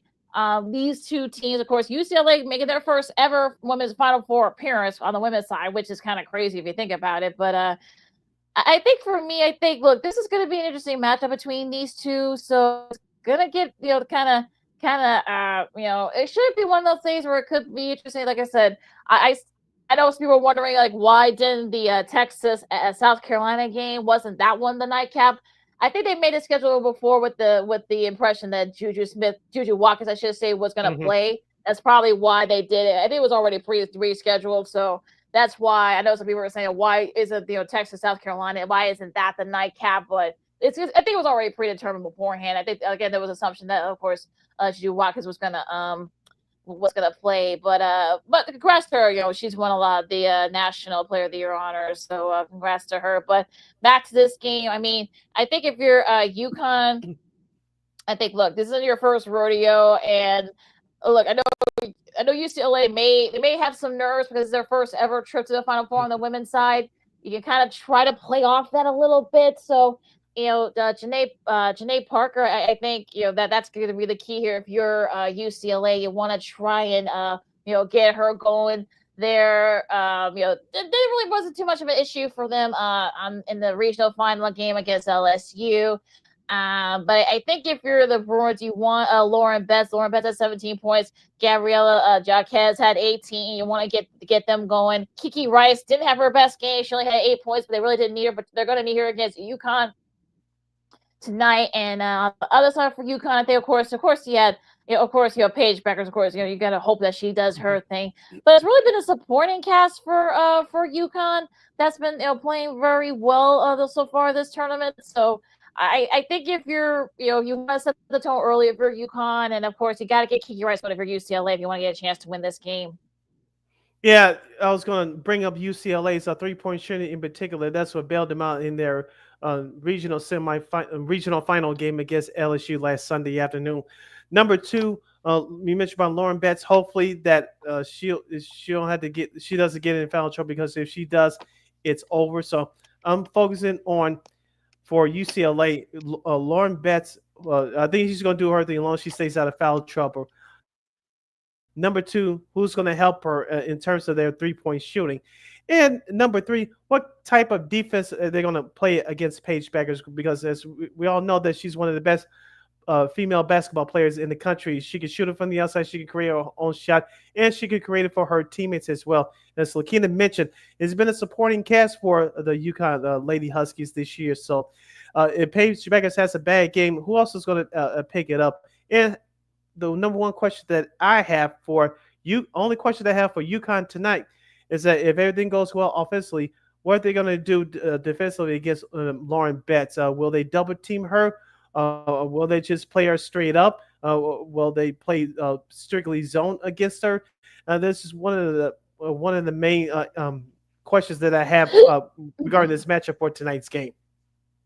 Yeah, I think that's really going to be the thing here. Yeah, the zone is going to really good. They've given zone it's given teams fits, so you'll see if they can get the zone back going tonight. Now, as far as the first matchup, look, these two teams and their coaches know each other very well. Of course, if you want to say rivalry between the coaches Don Staley and Vic Schaefer, of course, it goes back to when Coach Schaefer was coaching over in Mississippi State. Of course, they made it to two national championship games. Of course, sadly they lost both of them. One of them was to Don Staley and her Gamecocks. Now, these are two teams, like I said, they know each other very well. They split their regular season series. They did beat them. I'm talking about South Carolina did beat Texas in the SEC championship game. So I think tonight, if you're Vic Schaefer and the Longhorns, Madison Booker, you gotta get her going. I mean, she struggled a little bit against TCU, but again, they were able to get their supporting cast, to show up for them. And I think, look, I know that a lot of those girls in South Carolina, they weren't there last year, but some of them still are still there from that team that won the last couple of years. So they know what to do. I think if you're Booker, but Rory Harmon has been very solid. But they've got to get their supporting cast step up if they want the Texans want a chance to perhaps upset, if you will, South Carolina tonight? I think it's the first 5 to 10 minutes of the game is going to set the tone what's going to happen for the rest of the game. You mentioned South. We talked about South Carolina. This is a very different team on paper than they were last year. They're still the defending champions, but Don Staley has used the last loss against UConn early in the year, and I said this will be the last loss for South Carolina until they reach the Final Four. And look what's happened. So I think the key tonight is for Texas. Weather the storm that South Carolina is going to try to throw at you for the first 5-10 minutes of the game. If you can stay within under double digits, I think you'll have a shot. But if you don't, I think South Carolina is going to cruise on to the victory. And let's be honest here. South Carolina, they had to earn that victory against Duke last Sunday in their regional final matchup. And I think also, too, is going to be about defensive toughness tonight. We know the head coach, Don Staley, is known for bringing that physical toughness with her squad, and they're very active defensively. We've seen that over the last few years. And here's the thing. Tempo and experience is going to help South Carolina, even though, as I said, they don't look like a championship team on paper, but they play like a championship team. Well, basically a makeover roster from what they had just around this time last year when they beat Caitlin Clark in Iowa. So I think defensive toughness, and rebounding will go a long way for South Carolina. Can Texas withstand that pressure that South Carolina can bring to them to start the game, the first 5-10 minutes of the game? If they can do that, I think Texas will have a shot. But I think South Carolina, with their experience and Don Staley on the sidelines, guiding these young ladies through this process with basically a whole new group, I think South Carolina will give it to Texas tonight. And you can watch both those games on ESPN starting at 6 p.m. Central Standard Time. South Carolina is favored by 5.5 for those of you that are playing the odds legally. And, of course, in the UConn-UCLA game, which will be the nightcap at 8:30 p.m. Central Standard Time on ESPN, UConn is favored by 7.5. And yours surely will pick South Carolina and UConn to meet on Sunday for the Women's National Championship game. You're listening to Second City Sports on Sports Zone Chicago. Sid the Kid here with you. Hopefully, LaKeena McGee will rejoin me in a minute so she gets her audio issues straightened out. The Final Four will take place for the men in San Antonio. They're going through the practices, all 4 teams right now in San Antonio in front of an open practice in front of the media. They're getting interviewed and prepped and ready to go as we speak. The first game will be up tomorrow at 5 p.m. Central Standard Time on both the national semifinals and the championship game on Monday night will all be seen on CBS. The first game up tomorrow, Florida versus Auburn. Both these teams split during the regular season. Auburn has been on a 4-game winning streak, of course, after losing their conference tournament game in the SEC tournament early last month. They've been coasted in the NCAA tournament. But Florida, they've been on fire. I picked them to win the whole thing. These are 2 SEC rivals. They know each other's tendencies. You have Walter Clayton Jr. for Florida on one side. On the flip side, you have Johnny Broome for Auburn and my guy Denver Jones running the point for Auburn. Bruce Pearl has finally got his team to the summit. Can he get them over the hump? It's going to be very tough because, as I said before, and I'll say it again, Florida has a very well balanced team. They can shoot the 3. They're very athletic. Also, they're sneaky good defensively, and they're one of the top teams in the country in terms of steals at 7.5 per game. Just want to finish up the Texas South Carolina breakdown real quick. But yeah, I think if you're Madison Booker, they need a big night from her. Like I said, I mean, South Carolina has a lot of those. They have a lot of playoff, championship experience and Final Four experience. So we'll see. But should be interesting to see what happens in that matchup coming up tonight. Now, both these games will be on ESPN, and I know that Diana Taurasi and Sue Bird, of course, they won three championships together with UConn. They're going to be doing a game cast on ESPN2, I believe. So you can guys check it out if you're a UConn fan. I know they're going to be cheering hard for their Huskies tonight. Now, back to the Final Four in San Antonio on the men's side. Florida and Auburn, like I said, these 2 teams know each other very well. Auburn's banged up. That's going to be the thing here. If you're Auburn, like could the injuries be a factor? I know Johnny Broome, he has not practiced all week, so we'll see if he. I don't know if he. I haven't seen the updates of whether or not he's practicing today, but that's going to be the key if you're Auburn. So if you can't get him, I mean, that's going to the other guys going to have to step up. Now, Florida, like I said, these two teams know each other very well. So, I think they, will they make any adjustments? Again, we'll see. But I kind of feel like this is going to be one of those things where Florida's definitely. I mean, look, they were, they could have lost that game against Texas Tech. They didn't. So this team hasn't been battle tested. So you can kind of throw a lot at them, and they can, beat you. So look, Walter Clayton Jr. He's gonna have to lead the way there for Florida, and it's gonna get interesting to see what does Todd Golden have anything special surprises up his sleeve. So you kind of save it for this time of year. So it's gonna be interesting to see what happens tomorrow night in that matchup. Do you think it's going to be a high scoring affair? I don't.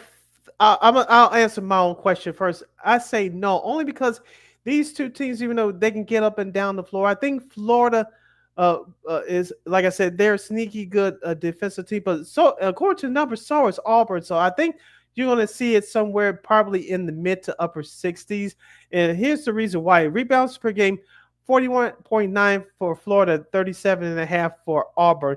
And the blocks per game, 6 for Auburn, 4.5 for Florida. But in the steals, as I mentioned, 7.4 for Florida, 6.8 for Auburn. So, like I said, you mentioned with Broom, if he doesn't play tomorrow, or he's very limited, or if he gets in foul trouble, that gives a huge advantage to the Gators. I think offensive rebounding is going to be key, and I think whoever leads in shot blocking is going to win the game. I think it's going to come down to those two factors for both these teams. We know they can get up and down the floor, but who's going to make those key defensive plays down the stretch if it's close, and who can control the boards, especially offensively? It could come down to free throws too. We know that Auburn, I think they only like 75%, while Florida's like in the mid 80s. So if it comes down to free throw shooting, I think like Florida's chances here. But again, like I said, Brom's really going to be the number one factor here. So I'm kind of interested to see how he looks. I mean, like I said, he hasn't practiced all week, so this is going to be the thing here that's going to be kind of like what's going to happen there in this game. Now, the other game after this one is kind of like the semi main course. This is sort of the main course. You got Houston and Duke.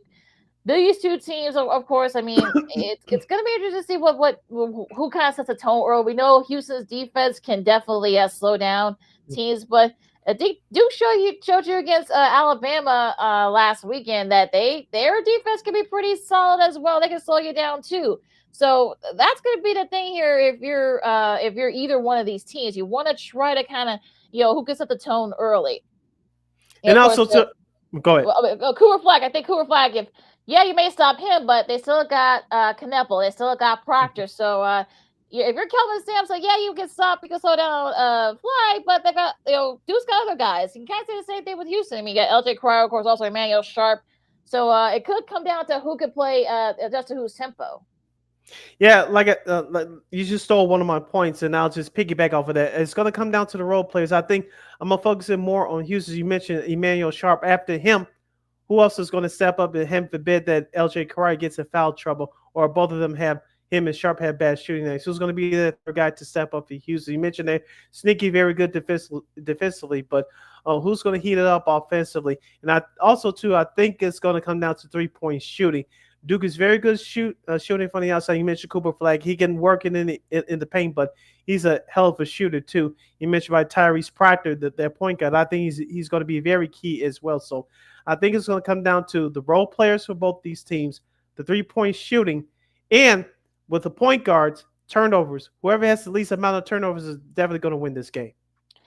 I think if you're Houston, you want to try to perhaps maybe get Cryer and Sharp. If Juwan Roberts is going to have to step up, if like you said, if either Cryer or Sharp don't have good shooting nights. Houston's not as deep as Duke is, so I think if you want to go by depth, I think Duke's got the edge there. But Flag, Proctor, he played in the Final Four a couple years ago, so they're a lot of those guys from Houston that played a few years ago. That was in like the COVID, the bubble Final Four, if you will, down in Indy.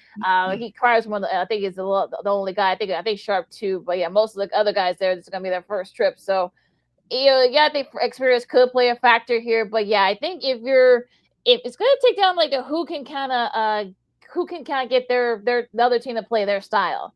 If they could, if Houston could get Duke and kind of play a more slow down, more mid-tempo style, I think they can probably win. Now Duke on the other hand is going to want to go a little bit faster, a little bit up and down the court. So Duke could be a thing here, but like I say, it's going to depend on who can adjust to whose style. But this could be one of those toss-up games. I feel like. And look, we saw what they did to Alabama. Alabama was one of the best 3-point shooting teams in the country. Look what they did to them on last weekend. So. Could they do it against Houston? It might be a little bit of a tougher task, but again, we'll have to wait and see tomorrow. Yeah, but like I say, if Houston lets Duke off a running play in their game early, and let's not forget, I talked about that 3-point shooting, but if Duke's transition game and they're hitting their shots from the outside, especially in transition, it's going to be a long night for the Cougars. So, Houston, they like to slow it down. They're definitely tough inside, but if Duke plays their game early offensively, especially in transition, it's going to be a long night. I'll say it again. It's going to come down to the role players for both these teams. It's going to come down to 3-point shooting. It's definitely going to come down to who takes care of the basketball. I'm looking at those 3 factors. Whoever takes care of the ball the best with the least amount of turnovers, who has the best 3-point shooting percentage, and whose role players step up. I'm looking at those 3 factors for both teams. If you could lead at least in 2 of those 3 categories or all 3, you win this game. And the good news, both these games will be on CBS, so you guys don't have to worry about having to go through TBS, I should say. And look, if you got all 4 number 1 seeds, I know some people are kind of like iffy about it, like that they don't have the Cinderellas and stuff like that. Well, look, you got all 4 number 1s. It's only the second time that's happened. These are 4 of some of the best teams all season long. Yeah, Florida, you probably say was kind of that second tier of best teams. I don't think people thought that Florida would get this far, but if they got better, and they have. But yeah, these are 4 of the best teams in the country. So it'll be definitely a survival of the fittest. Down there in San Antonio, we'll see who comes out and plays for the championship on Monday. All hail the Queen! This will mark the return of our girl, Miss Christine, the Queen Manika, to the program from KXRB in Sioux Falls, South Dakota. We got finger pointing with the CHSN Chicago Sports Network mess going on. The Bears are now focusing on their stadium situations between downtown and Arlington Heights. Shocking. And we'll get our 2025 MLB predictions. That and a whole lot more. As you listen to the hashtag Friday Fun edition of Second City Sports, I'm Sid. That's LaKeena. It's Sports Zone Chicago. This year, my mom got me the perfect bag for back to school. These colorful binders help me stay organized. These headphones are just what I need for studying. These new sneakers are just what I needed for the new year. This jacket is a real must-have. My parents got me the skateboard I wanted. It's pretty cool. These scissors really come in handy in art class. These colored pencils, too. These new socks, they can be a real lifesaver.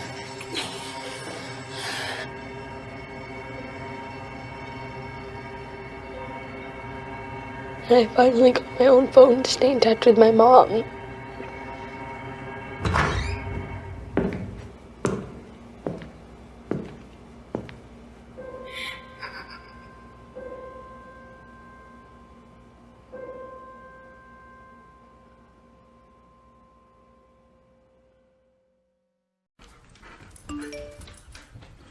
Trisha's having a sleepover tonight. Can I go? I wonder about Lucy's friends. What should I say? I know you're only 10, but one of these days a friend will offer you a drink. And alcohol at your age can lead to so many things. None of them good. So can I go to the sleepover?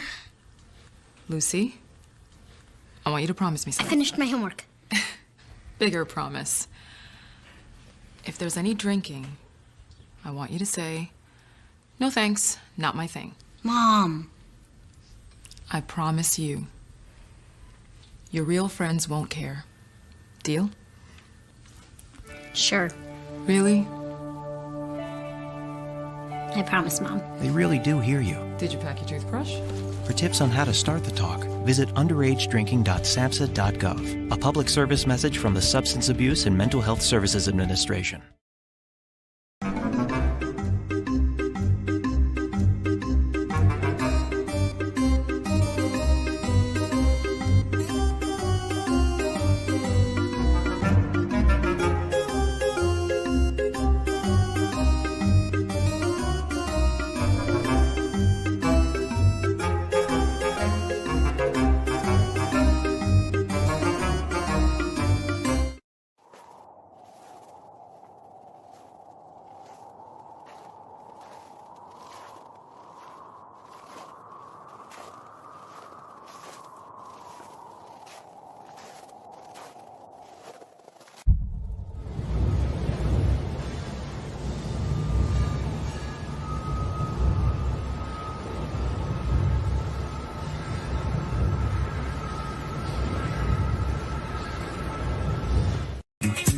Hey, this is Dr. J, and I listen to Sean and Maya in the morning.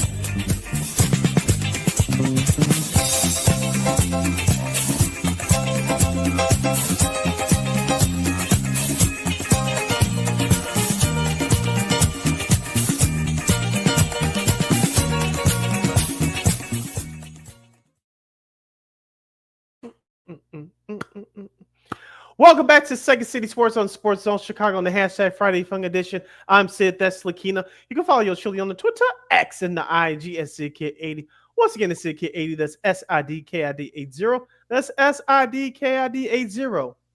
You can follow my Key to Vicky on the Twitter, X, and again, the IG. This is our last segment of the show for today and for the week. So if you have any last minute questions or comments for us in our sports potpourri, as LaKeena will call it, with our girl, Miss Christine the Queen Manika coming up. You can hit us up at Sports Zone Chicago's Facebook page or at Sports Zone Chicago on YouTube. Type in those questions or comments to the comment section. LaKeena will get up on the screen for you. All right. Speaking of, let's get her going. Because let's not waste any more time. So let's get her up. Get her up here on stage right now. Of course, our girl. She's our girl. Your girl. Our weekend girl, Miss Christine the Queen Man for KXRB. What's up, Christine? How's it going? Yay! Good. Oh, you gotta do setup for us today. We're doing great. How are you? No, I'm good. I'm in my office right now. It's been a crazy week and it just continues. So it's been a busy one. Nothing wrong with that. Nothing wrong with that at all. So we got a lot to talk to you about, Christine. We were all been chatting. Well, you know what? First off, what the White Sox. They've actually been playing okay. They're not as bad as they were last year. Now, before we do our division predictions for the MLB, what do you think about your early synopsis of the White Sox these first two games of the season so far?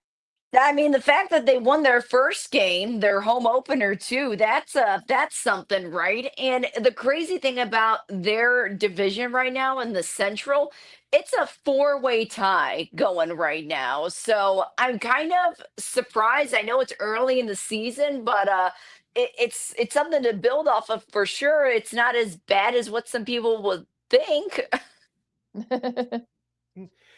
What do you think about manager Will Venable thus far? I know it's been only a few games, I believe 6 games, 6 games thus far. But what do you think about him? Because as I said on our last couple of shows, anything opposite Pedro Grifol, who was definitely over his head, is better for the White Sox going forward for this first-year manager.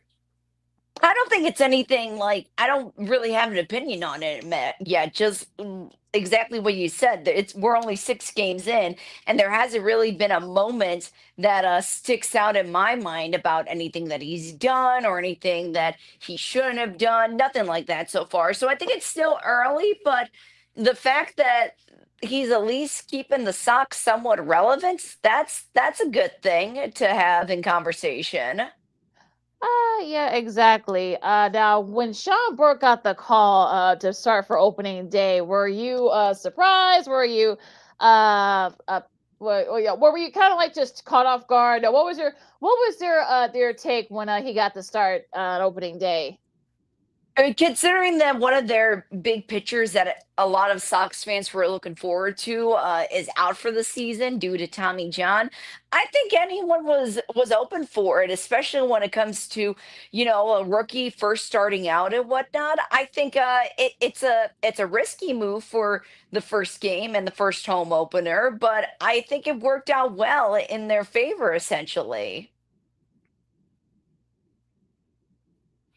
All right, as we mentioned, the White Sox, they're tied in a four-way tie for first place in the AL Central. As we talked about with LaKeena earlier, I think it's going to take at least 85 to 86 wins to win that division. We all know. We'll get your predictions on all the divisions and teams that expect to make the playoffs coming up later on in the segment. But the White Sox had a +4. A +4 run differential. We all know they were minus 200 something last year in that, but +4 run differential right now is very impressive. Right now, going to Detroit bottom four, the White Sox trail the Tigers by the score of 3-1. Christine, let's go over to the rest of baseball. What has impressed you? What's stuck out to you? What's disappointing you as we complete the first opening week in baseball? Obviously, it's not a surprise that the Dodgers are doing well. The Braves, unfortunately, they're kind of having a little bit of a downfall so far to start off this year. And even, my husband's team, the Angels, they're doing pretty well as well. It's something that surprised him, I know for sure. But we've been talking about it being so early in the season. Yeah, it's still pretty early, but I think definitely the surprising one would be the Angels doing well so far, considering that they weren't predicted to. And the disappointing one is the Braves. I mean, 0-7. That's not good for that team. Well, I think considering who they opened up the season against, I think the Dodgers they were up. I think all three of those games against the Dodgers. So unfortunately that kind of didn't go over well there. But I'm not worried about the Braves. I think they'll figure it out. But yeah, that right now I think early on that's gonna be a key. But I think they'll get together. I think that Braves team is too good. There's too many good players on that Braves squad. Acuna Jr. is back. Yeah, I'm not giving up on the Braves just yet. Mm-hmm. That's too much talent on that team. I know most of that team was hurt last year. They limped into the playoffs before being swept by San Diego. So I think the Atlanta Braves will be fine, but they'll have some tough competition against the Phillies and the New York Mets in the NL East. While we're on the subject of baseball, let's get our predictions out the way for 2025. As LaKeena would say, don't write these in pencil. So we have the right to change our minds at the All-Star break. So here we go. We'll start out in the National League, of course. You have the National League East. You have Philadelphia, the Miami Marlins, the New York Mets, the Washington Nationals, and the Atlanta Braves. And before we give out our playoff picks, just a reminder for folks at home, there are 6 playoff teams in each league, in the American League and the National League. 3 division winners, 3 wild card spots. 3 division winners, 3 wild card spots. If my math is correct, right, LaKeena? Mm-hmm. Okay, so we'll start off in the National League East. Among those teams that I mentioned, who do you think takes the NL East division? Christine, I'll start with you. I'm going to go with the Phillies. They always seem to have a strong year, no matter what their roster is. And so far, they're starting off pretty well. I'll take the Phillies, too. I would be surprised if they get another pitcher before the trade deadline so they can beef up that starting rotation. So, yeah, I'm picking the Phillies, too, in the NL East. Even though the Braves are not starting off well, I still have them winning the NL East. To the Central Division we go. The St. Louis Cardinals, the Chicago Cubs, Milwaukee Brewers, who won it last year. Of course, you have the Pittsburgh Pirates and the Cincinnati Reds with the new manager, Terry Francona. LaKeena, I'll start with you. Do your Cubs finally win the NL Central after knocking on the door with 83 wins the last couple of years? I think they win 80. I think they win about 90, and they will win the division. That'll be just enough to win. I think 90 will win it. I'm picking the Cubs. Okay. Christine. Gosh, I think I'm gonna go with the Cardinals, and I know that's the cliche pick, but so far they're starting off strong. The other pick I'm saving for the wild card. Okay. And yours surely will go with the Chicago Cubs. I think they'll win 88 games to win that division. Of course, we don't have to waste time in the NL West, but for our listeners and viewers at home, you have the LA Dodgers, San Diego Padres, Colorado Rockies, Arizona Diamondbacks, who made some big moves in the offseason, picking up Josh Naylor from Cleveland, of course, Corbin Burns from Baltimore. They're starting into their starting rotation, and the San Francisco Giants. Christine, I'll start with you. Is it the Dodgers, or do you think San Diego could surprise the people? Who you have win the NL West? That's no surprise. It's the Dodgers. I mean, they're just stacked beyond belief. Short and sweet, Dodgers. And I have the Dodgers as well. Now your 3 wild card teams. Christine, go. I'm going to go with the Nationals. No, I take that back. The Mets, the Brewers, and then the Padres. I've got Mets. Oh, nice. I've got let's keep making our buddy Herb Lawrence happy, because this is his second adopted team after the White Sox. I also got the Padres going to the wild card. I got the Mets, and I think the Giants somehow sneak in there. I don't know why, but every year they always make this playoff push to the playoffs. So this is around the time where this is kind of like their alternate year. So I'm picking the Padres, Giants, and the Mets. All right, the San Francisco Giants have not made the playoffs since 2021. My 3 NL wildcard teams are as follows. The Cincinnati Reds, they'll be my surprise team coming out of the Central. The Arizona Diamondbacks coming out of the West. And the Philadelphia Phillies coming out of the East. So my 3 National League wildcard teams, Arizona, Cincinnati, Philly. I have the Mets and the Padres both out the playoffs this year. Now, moment of silence. Moving on to the American League. We'll start off in the American League East Division. Of course, the Yankees won the division last year. Of course, they lost to the Dodgers in 5 games in the World Series. You also have the Toronto Blue Jays, the Tampa Bay Rays. They're playing in a new home this year because their current home got torn up in those hurricanes last October. You also have the Boston Red Sox. They improved this year, Garrett Crochet in particular. And you have the Baltimore Orioles, who finished second in that division last year. Christine, I'll start with you. Who wins the AL East? I'm going to go with the Yankees. I don't think you can count them out just because they're, a game behind the Blue Jays right now. It'll be a close one, but I got the Yankees winning that division. Give me the Boston Red Sox. I'm going to step out. Of course, Alex Bregman, he had his first home run as a member of the Red Sox yesterday. Garrett Crochet picked up his first victory as a member of the Red Sox on Wednesday with a masterful performance, and he got a nice payday too. 7 years, $160 million worth. So I'm going with the Red Sox to win the AL East.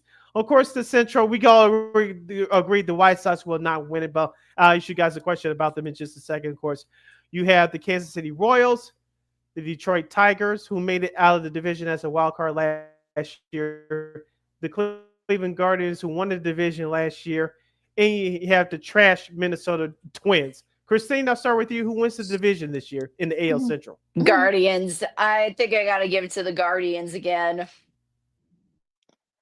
This will make our buddy ABC7's New York's Ryan Field happy. I'm picking Detroit. I think Detroit, the fact that they got that run last year, they've made some moves. I think they can build on that. I think it'll be a close one between them and the Guardians, but I think Detroit pulls it out.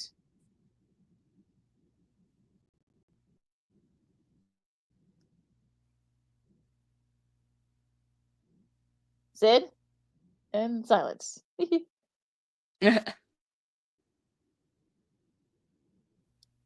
Sid, can you hear us? With you, LaKeena. The only thing I'm worried about the Detroit Tigers, can they pick up their offense again more consistently this year? We saw them do that after the trade deadline last year, making it to the playoffs as a wild card. Jack Flaherty, who's starting against the White Sox, by the way, today.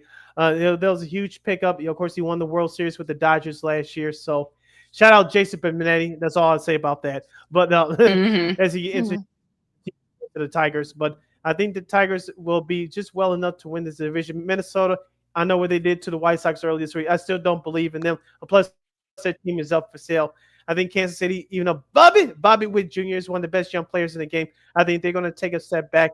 And Cleveland, I think they'll take a slight step back. I think by default it's going to be between the Guardians and the Tigers. So I'm taking the Tigers to win this division. It'll probably be between 85 and 86 wins. So Give me Detroit to win the AL Central. Of course, in the AL West, you have the defending champion, division champion, Houston Trastros, as Sean Sierra would say. You still have the LA Angels, Christine's husband's team, LaKeena, Seattle Mariners, and the Texas Rangers, who won it all just 2 years ago. And of course, you have the Athletics, as we call them on this show, the Oakland A's of Sacramento. Christine, who takes home the AL West crown? I think this is going to be a tight race throughout the season. It's going to fluctuate. I think I'm going to go with the Rangers for this one. Oh, get out of my head, Christine. I got the same thing. I think it's going to be a close one between them and Houston. But I think, unlike last year, if they can get their pitching going, I think they can. We saw it earlier this earlier week. So yeah, I'm thinking Texas. I think Texas. Look, I think they were used to being the hunted. They were used to that. They kind of feel miserable. I think they'll get back on track and they'll win the AL West again this year. Make it 3 for 3. I'm going with Texas as well. As long as they stay healthy, unlike last year, this is a very dangerous team offensively. Hopefully, they can get their starting pitching to be on the same page all this upcoming year. LaKeena, I'll start with you. Who are your 3 wildcard teams out of the American League? I've got Boston. Just missed winning the division against the Yankees. I'll say Houston. I think Houston. That's a good Houston squad. They still got a lot of their pieces. I think they'll do just enough to get in that, getting one of the wild cards. And I'll say Cleveland. I think Cleveland is something about this Cleveland squad that there's always that fight. There's always that that spirit of fighting them. So yeah, I've got one team from each of the divisions going. So I got Boston, Cleveland, and Houston, and watch Seattle somehow sneak in and get one of those wild card spots, which will be fine with me. I picked them last year. It didn't turn out very well, so maybe it's a good thing I don't pick them this year. Yeah, Christine, your 3 AL wildcard teams. I think I'm going to go with the Red Sox.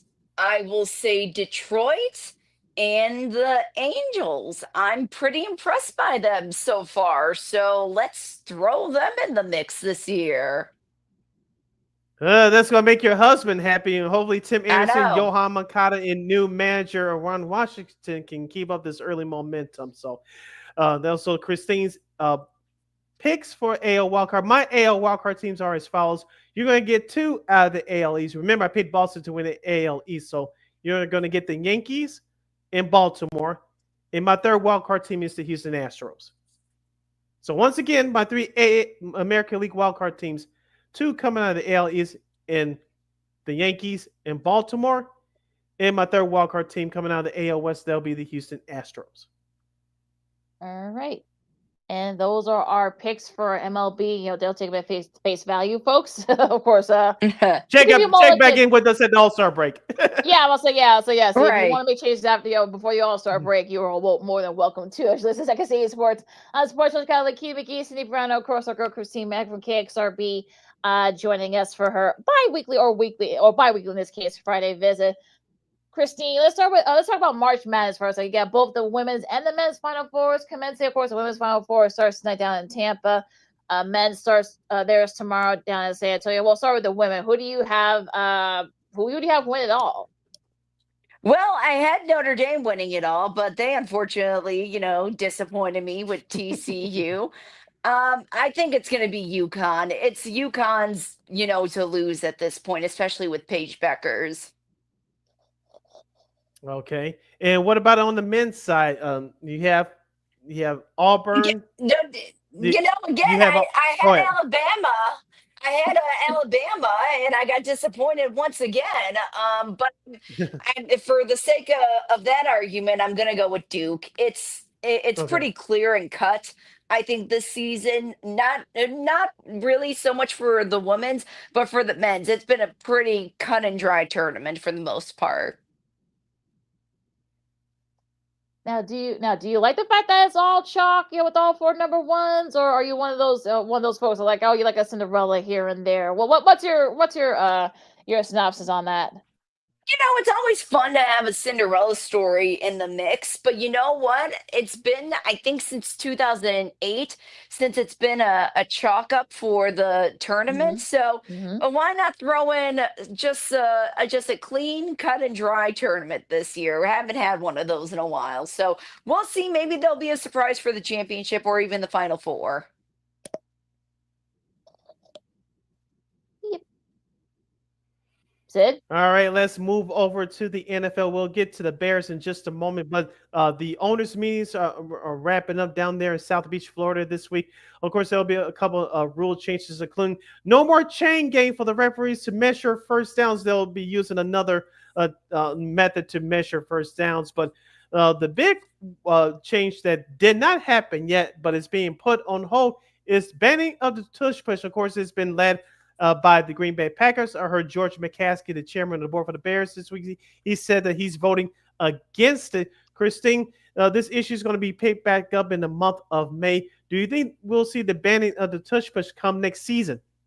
It's a possibility. What I'm more thrilled about when it comes to the new rule changes is that each side is going to have a chance with the ball in overtime. It wasn't like that before. It was you score a touchdown, you're done. If you score a field goal, then you have a chance to get back out there on the field. So I love that they're finally giving both sides a chance to either win the game or to keep it going a little bit. So that change has been long coming. What about the tush push rule? Do you think it's going to Yeah. get banned? It's such a iffy subject just because it's been a part of the Eagles organization for such a while now, for a long time. I don't think it would happen this year. If they're this divided on it now, I don't see it happening this year. Yeah, I always felt like I said on Twitter X earlier this week when this came out. I mean, I think they didn't have the votes, and I don't think like what basis is going to change between now and next month when they do this again. They're not going to do it. So I just think the tush push. I know that some people say, "Oh, it's injuries and stuff like that." Well, that's with pretty much every freaking play you can get injured. Yeah. And even Right. guys, even got guys who tear their ACLs, non-contact, so that they'll give you a break with that BS. So, hey, tell Jordan Love, I said this before, tell Jordan Love to bench press 400 pounds on, leg press 400 pounds like Jalen Hurts does, and maybe he can, maybe you guys can make the tush push play effectively. That's all I'm saying. Right. Okay, of course, now all the media is down there. So I mentioned for the NFL owners meetings, of course, the Chicago media, part of the Chicago media who covers the Bears is down there as well. George McCaskey, the current chairman of the board for the Chicago Bears, was interviewed by the Chicago media early this week. Of course, Virginia McCaskey passed away over a month and a half ago now. And he says that, I'm just paraphrasing, he intends to not sell the team. They're going to own the Bears for the next 100 years. And of course, the stadium situation has come up again. Both him and President and CEO Kevin Warren both addressed the media about it. They said it's coming, as we kind of knew, that it's coming down to downtown Chicago or Arlington Heights. And Kevin Warren has kept saying, he's still saying that by the end of this calendar year, the shovels are going to be on the ground. Let's be real here. Kevin Warren wants a new stadium downtown Chicago, just out of where Soldier Field is currently. I think business-wise, the Bears want it in Arlington Heights so they can own everything, because for folks that don't know, where the Bears play right now, Soldier Field, the Chicago Park District owns everything. The Bears do not own a damn thing. So, Christine, I'll ask you for the 1,000th time, by the end do we get the shovels on the ground by the end of 2025, as Kevin Warren has suggested? And if so, will we get the new stadium south of Soldier Field, or will we have to go to Arlington Heights? Speak. At this point, I don't see it happening this year. Maybe next year, they'll start putting shovels on the ground for the stadium. And in my opinion, as long as Governor Pritzker is in office, and he said this too, he wants the Bears in Chicago. And in order to have any sort of a big project like that signed off, you not only have to get the mayor's approval, whether it's in Arlington Heights or in Chicago, but you also got to get the governor's signature as part of this. Mhm. So he's been very vocal about keeping the Bears in Chicago. So unless he gets voted out of office, I don't see them going into Arlington Heights. Yeah, I saw those comments that Governor Pritzker had earlier this weekend, and I kind of feel like, look, I think whichever they decide, they're gonna have to get money from the state anyway. So I know people say, oh, it's Arlington Heights, or it's no. Either way, they're gonna need state money. So yeah, if they can own the land in Arlington Heights, for all that, but are people going to want to go all the way to Arlington Heights? I mean, you can't get there by bus unless they're going to put like bus and train routes in that area where the stadium will be. So yeah, I think there's a lot to sort out here. I know Kevin Warren, I don't think he thought that was going to be this hard, because I guess he didn't realize that it's not in Minnesota where the city and the suburbs and stuff like that all kind of work together. Here in Illinois, unfortunately, it's really Chicago and like the northern part, and then like the central part of the state and downstate.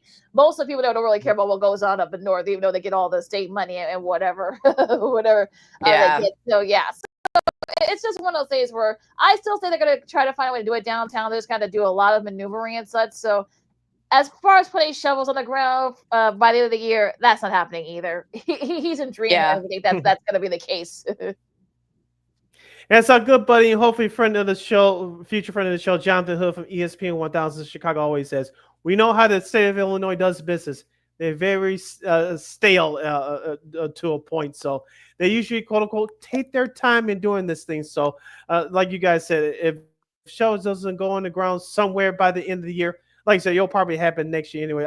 Call me crazy. I still say Arlington Heights, but if they can find somehow, some way to stay in the city of Chicago, selfishly, I'm all for it. But as I said before, and I'll say it again, business wise, they can go to Arlington Heights because they can own all their land, which they technically have now with that former land of Arlington Heights racetrack. But they'll not only build a stadium, they can build a playground like what y'all will go to tomorrow for Wrigley Field. Wrigley Field, ever since COVID, even before then, but they had built outside of Wrigley Field as a playground almost. And you have all that land out there all the time for the Bears could do.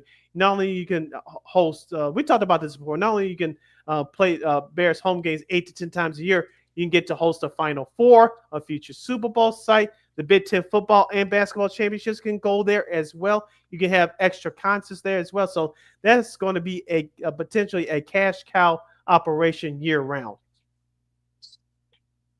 And with that argument too, it's like it's Chicago. We would have those tournaments out here anyway, whether it's at the United Center, maybe they throw a couple at the All-State Center. So anytime that someone brings up that point about like, hey, like this is gonna attract concerts and sporting events, we already have that. So it needs to be something a little bit extra, more enticing to keep it in Chicago too, if you know what I mean. Yeah. But so here's the thing, though, with that new Bears Stadium. Right now, I believe it's 40,000 seats in Soldier Field, one of the smallest seat capacities in the NFL. With this new stadium, it's going to be between 60,000 and 80,000. That's the only reason why the argument is brought up. Right, and it's going to be massive. They just need the money to do it. Oh, yeah, and all those taxpayers going to pay for it too, one way or the other. Oh yeah, remember there's new mayor. They just like the new mayor down there in Arlington Heights. They even, he even brought up perhaps even the White Sox going out there to Arlington Heights. No. No. Hey, no. If you're the ish person listening to that, no. No. Yeah, look, I'm just a messenger, folks. This is what this is what I'm just a messenger. Look, the new mayor, Jim Tajia, is a big Sox fan. Look, I'm just a messenger. I'm just going by what he said a couple of days ago. I'm not saying it's gonna happen, but he said, look, he wants the White Sox to be starting rumors. Oh, how rude! What a guy! But yeah. Yeah, that's interesting there. But okay, well, this gets a little bit interesting here up to more like media, sports media news, and well, this is getting interesting, but between Xfinity and CHSN. Well, if you think of it this way, and look, I'll say it in a way that I'll try to simplify it for everybody. 'Cause it's very complicated, but I guess Xfinity wants all their sports networks, the regional networks in a sports tier. And I guess now Michael Ryan, so of course the president of the Bulls, he's now accusing Comcast acting in bad faith with the CHSN talks and this and that. So Christina, I'll start with you. The whole thing just seems a little bit odd and out there at this point. So what do you think about this whole thing and what's going on here between CHSN and Xfinity? I know that there's been a lot of people frustrated that there hasn't been a deal made yet, especially if you don't have access to CHS, whatever CSH, that new network. So it's tough, for White Sox fans, even Bulls fans and Blackhawk fans to get games nowadays just because of this new network, which is a great idea. All things considered, when it comes to sports media out there in Chicago, but you just need to have it be accessible for more people. And I think the majority of the people, they want that deal with Xfinity. They just have to get it done. Yeah, and speaking of Xfinity, I was watching. Of course, I'm a season ticket holder for the Sox, and of course, part of the package is you get the out-of-market games for free. You can watch both Chicago teams on MLB.TV, but just on the tape delay basis. But I was watching the New York Yankees coverage. Of course, the Yes Network has been having their battles with those folks at Comcast out there in NYC tri-state area. I believe they got a deal done last week at the 11th hour. And I was watching their coverage last week. It said, tell Comcast not to drop the Yes Network and blah, blah, blah, blah, blah. And so they ended up getting a deal done. I know some folks said that maybe this brings up hope for Comcast in Chicago because let's be honest here with the Bulls now clinching a spot in the play-in tournament. Of course, you had that dramatic victory against the Lakers last week thanks to Josh Giddey's half-court shot. 3/4 of Chicago couldn't see that game because you blacked out on Xfinity Comcast because you don't have a deal done with them. And we talked about this before with the antenna. I know I have mine up, and I was lucky enough to watch the couple of White Sox games this week via the antenna. And I was lucky enough to watch their pregame show today with Chucky Ozzie. The antenna didn't give me no problems, but there's days, and we had the ugly rainstorm early this week. And I know that also too that people that don't have the access to use the antenna, that live in high rises, they cannot watch the games either. So hopefully it will get a deal done soon, but it looks like it's going to get ugly before it gets better. I'm with you, LaKeena. I hate to be the bearer of bad news, but even though we didn't expect the Bulls to do anything positive this season, unfortunately, many fans can't experience it, whether you want to use the antenna or not, because you don't have a deal with Comcast, which is the biggest cable satellite provider in the Chicago, Northwest Indiana area. Yep. Yeah. Well, if a little bit of a consolation here for those of you, all you Blackhawks fans. On Tuesday, the 8th, Tuesday the 8th, the Blackhawks will be playing the Penguins. If you see that game on the U, of course, the conflict between with the White Sox on CHSN, and of course also Bulls and Cavs, they play that day as well. So that means the Blackhawks will be able to you'll be able to see the Blackhawks game on WCIU, the U channel 26. For of course it's 183, 26 we got DirecTV. Uverse, of course, I got YouTube TV, so I'll be able to watch that too. And the Blackhawks actually played tonight at the Capitals, and we'll see if Alexander Ovechkin gets a hat trick to break Wayne Gretzky's goal scoring record. I hope he doesn't, because I won't be able to watch it. I can't watch it during it unless I try to. I'll find other avenues to watch that game in case he does. I'm keeping that to myself, but so a little bit of consolation for all you Blackhawks fans. Yeah, hopefully my antenna works. Yeah, hopefully my antenna works and I get to actually watch that game. So, but if you want a prediction, I think Alex Ovechkin will score 2 goals. They'll have to wait another day to break Wayne Gretzky's record. Yep.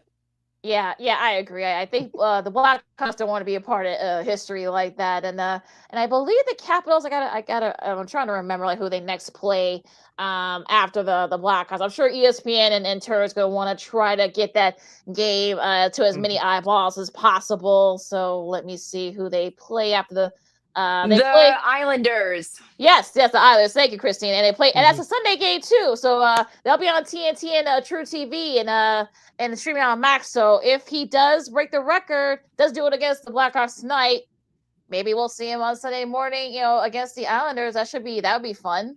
We'll see. Thank you, Christine. Thank you, Christine. Yeah. You're listening to Second City Sports on Sports Zone Chicago. LaKeena, Sid, Christine here with you. Christine, we still have a couple minutes left. Do you, of course, a couple of outlets have brought up the issue of attendance for baseball games, especially during the months of April and May. Of course, the White Sox have been made fun of again. When you're not winning, it's easy to trash on them. But I just remind folks of this, especially living in the Midwest and the East Coast. I know baseball, because of the extra wild card round, that they're starting the season in the last week of March. But talk to us about how unless you're in a West Coast city or in the state of Florida, you're not going to have a big attendance crowds, especially during the week to these games, especially in the Midwest and the East Coast, because of the weather, especially after the weather we had this past week with the rain and the wind and all that. Folks, get in reality. Every stadium is not going to be a dome stadium, and not every game, especially April or May, is not going to be sold out because of the weather. Thoughts, please. Well, I thought it's not just the White Sox having that issue. There are some other teams that I've noticed that have trouble getting fans, and not necessarily because of the location, but because of the day and the time that the games are at. A lot of these games so far have been like Wednesday afternoon, Tuesday afternoon. It's just hard for people to take off of work and go to these games instead. So I think they got to do some adjustments with the schedule going forward when it comes to the weekdays. I think it's easier in the summer for a lot of people to take off during the weekdays just because, their kids are out of school, or they're out of school themselves. So it just kind of depends on, I think, more so the schedule than it does the location in some cases.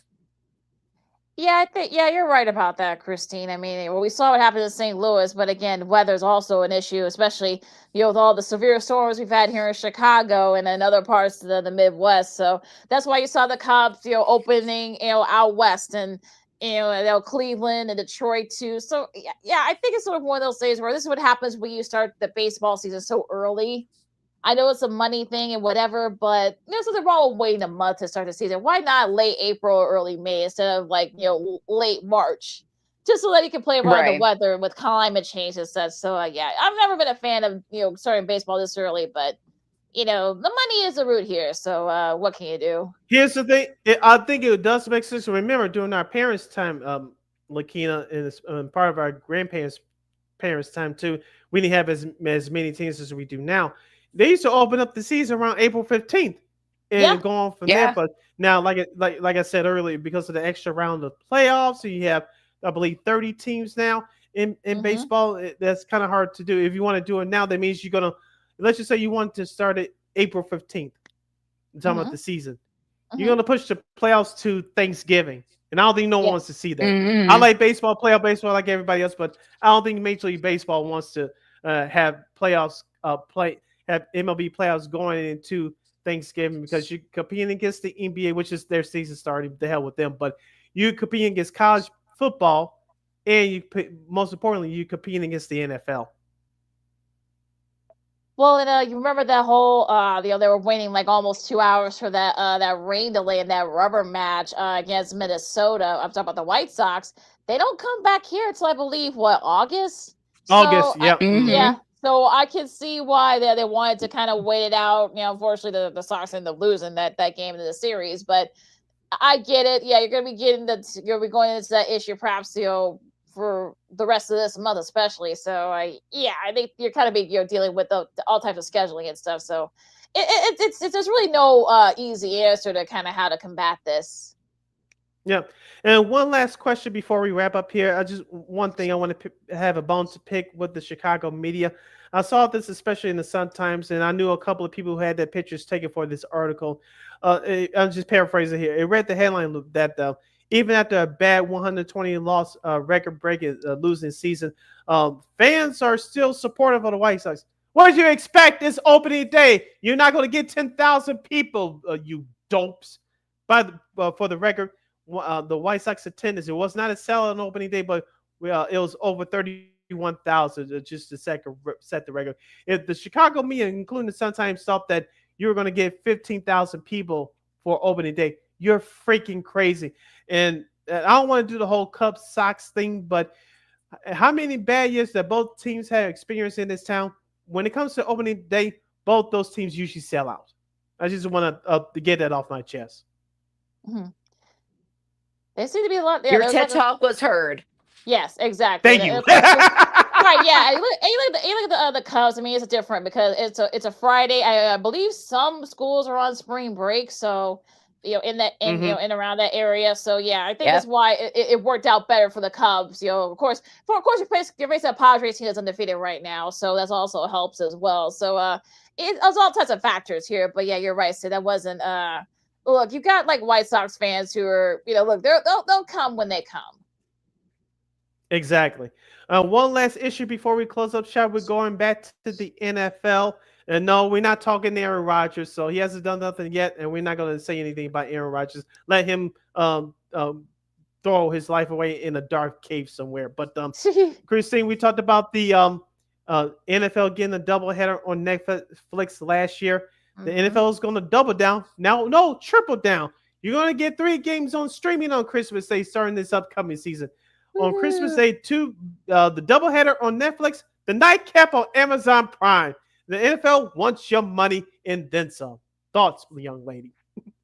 Yeah, I just think it's going to make the players upset. We heard last year already with some players from the Kansas City Chiefs, including Patrick Mahomes, how they were not happy to play on Christmas Day just because it's Christmas. And at that point for them, they already had like 5 games in a row and they didn't really have a break. So I think it's eventually going to backfire on the NFL. Obviously, it's going to happen this year, and I'm pretty sure none of those teams want to be chosen as one of the teams to play on Christmas Day.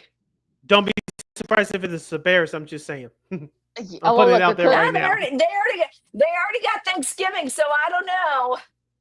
Yeah, I mean, look, it's going to be interesting to see like the Christmas Day games. Of course, we saw what big numbers that they had with those Christmas Day games. Of course, the first game was a stinker. Well, actually, both games were kind of stinkers too. But with the Chiefs and the Ravens winning respectively in those games. But yeah, this is another money grab, I think, because it's just like, really, you're going to have these guys play on Christmas. And I'm sure the NBA, I'm sure Adam Silver's not very happy with this. So now, because this was their day. This is their game, their day for years. But now the NFL wants to come in and put their game on Netflix, and it's just like, oh gosh. So yeah, I'm sure Adam Silver's got a bone to pick with Mr. Goodell in the NFL. Money, money, money. That's what it all comes down to. All right, Christine, any last minute thoughts before we close up shop? I am all good and tired. We all are after a long week. So with that said, you can follow me at McGee on the Twitter, X, and IG.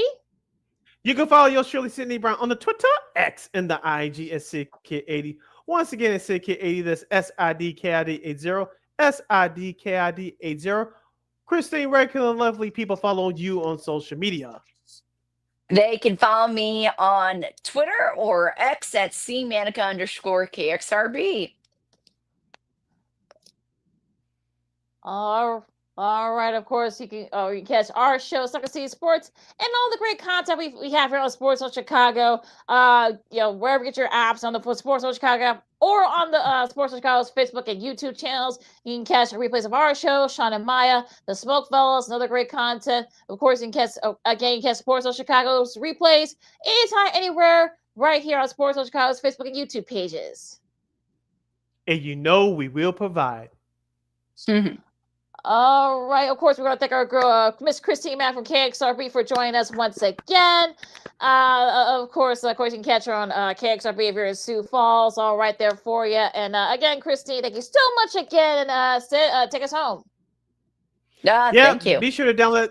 Yeah, be sure to download that Sports Zone Chicago app wherever you get your apps. Please follow Sports Zone Chicago on all social media platforms. And don't forget to catch this show live in 11 color every Monday, every Friday from 12:15 to 2:15 p.m. Central Standard Time, right here on Sports Zone Chicago. One more again, as the kids would say. Be sure to catch Second City Sports live in 11 color every Monday, every Friday from 12:15 to 2:15 p.m. Central Standard Time, right here on Sports Zone Chicago.